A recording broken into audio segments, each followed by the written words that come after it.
இப்போ நானே அவருக்கு ஏதாவது சொல்லுவேன்ல, அவர் சொன்னோன்னே டக்குன்னு இவர் வந்து சார் இந்த இடத்துல இது வச்சா நல்லா இருக்குமா அப்படின்னா டக்குன்னு அவர் டக்குன்னு அவரை பார்ப்பார். யாரை? கிருஷ்ணமூர்த்தியை. ரைட்ரு ஒன்று ரைட்ரு நீ ஒரு கரையை மாற்றி வேறு மாதிரி போகிறாங்க ஒரு பீதியாக இருக்கும். ஒன்று இவர் ரைட் சொல்லுவார். ஆனால் அது வேணுமா அது வேணுமா ஏன்னா அவர் கதையில் ஆனால் அதில் சேரும் அது அந்த அந்த டைலாக் சேரும். ஆனால் அவருக்கு ஆசையாக இருக்கும், அவருக்கு பௌத்ஸாக இருக்கு. ஆனால் அவர் நல்லா இருக்கே அப்படிம்பாரு. அப்புறம் கிருஷ்ணன் சார்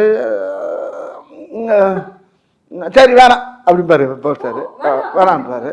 வேணாம்னா பவன் டேரக்டர் சார் அங்கேருந்து வந்துடுவார். சுதிசங்கர் சார் அங்கேருந்து வந்துடுவார். என்ன என்ன அப்படின்பாரு. இல்லை இது நல்லா இருக்கே அப்படின்பாரு. ஒன்று அவங்க 3 பேரும் மலையாளத்தில் பேசிட்டு இருப்பாங்க. நான் ஒரு ஆள் மட்டும் இந்த திக்கு தெரியாமல் திசை தெரியாமல் பாச தெரியாமல் அப்படியே நின்றுக்கிட்டே இருப்பேன். இது என்ன பார்ப்பேன் என்ன பேசுகிறாங்க, பேசாமல் வீட்டுக்கு அனுப்பிடலாங்கிறாங்களா என்ன பேசி